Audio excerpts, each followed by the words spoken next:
నమస్తే, welcome to Sakshi sports. నేను మీ కృష్ణ బాల. ICC తాజా ర్యాంకింగ్స్లో ప్రపంచ నెంబర్ 1 టీ20 బ్యాటర్గా అవతరించిన తర్వాత ఇషాన్ కిషన్ ఆడిన మొదటి ఇన్నింగ్స్లోనే ఘోరంగా నిరాశపరిచాడు. ఇంగ్లాండ్తో చెస్టర్లీ స్ట్రీట్లో జరిగిన మొదటి టీ20లో కనీసం ఖాతా తెరవకుండానే పెవిలియన్ చేరాడు. నాన్ స్ట్రైకర్ ఎండ్లో ఉన్న సహచర ఓపెనర్ అభిషేక్ శర్మతో రన్ తీసే క్రమంలో చోటు చేసుకున్న అవగాహన లోపమే ఇషాన్ కిషన్ వికెట్ కోల్పోవడానికి కారణమైంది. అయితే ఈ రన్అట్ వివాదం సమయంలో వీరిద్దరి మధ్య జరిగిన ఆసక్తికర సంభాషణ స్టంప్ మైక్లో స్పష్టంగా రికార్డైంది.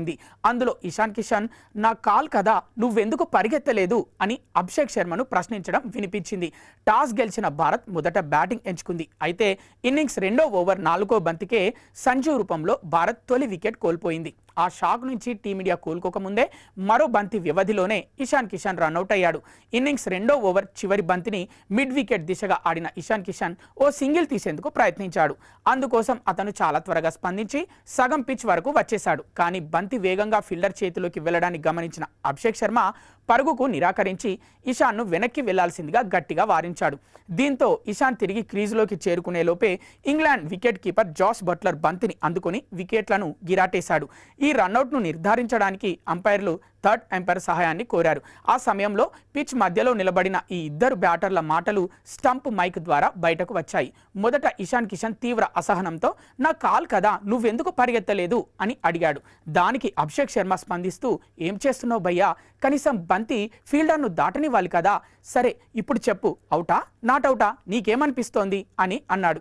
అందుకు ఇషాన్ చాలా క్లోజ్గా ఉందని సమాధానమిచ్చాడు. అనంతరం రిప్లేలో ఇషాన్ కిషన్ క్రీజ్కు చాలా దూరంలో ఉన్నట్లు తేలడంతో థర్డ్ అంపైర్ అతన్ని అవుట్గా ప్రకటించాడు. ఇషాన్ కిషన్ అంతర్జాతీయ టీ20లలో వరుసగా 2 ఇన్నింగ్స్లో రన్అట్ కావడం గమనార్హం. ఇంతకు ముందు ఐర్లాండ్తో జరిగిన 2వ టీ20లో కూడా తిలక్ వర్మతో జరిగిన ఇలాంటి గందరగోళం వల్లే 12 పరుగుల వద్ద ఇషాన్ కిషన్ రన్అట్ అయ్యాడు. జూలై 1న విడుదలైన ఐసీసీ ర్యాంకింగ్స్లో అభిషేక్ శర్మ నుంచి నంబర్ 1 స్థానాన్ని లాక్కున్న ఇషాన్ కిషన్ ఇలా డక్అవుట్ కావడం అభిమానులను నిరాశపరిచింది. మరోవైపు అగ్రస్థానాన్ని కోల్పోయిన అభిషేక్ శర్మ మాత్రం ఈ మ్యాచ్లో లీడ్ తీసుకొని 24 బంతుల్లోనే 59 పరుగులతో మెరుపు హాఫ్ సెంచరీ సాధించి సత్తా చాటాడు.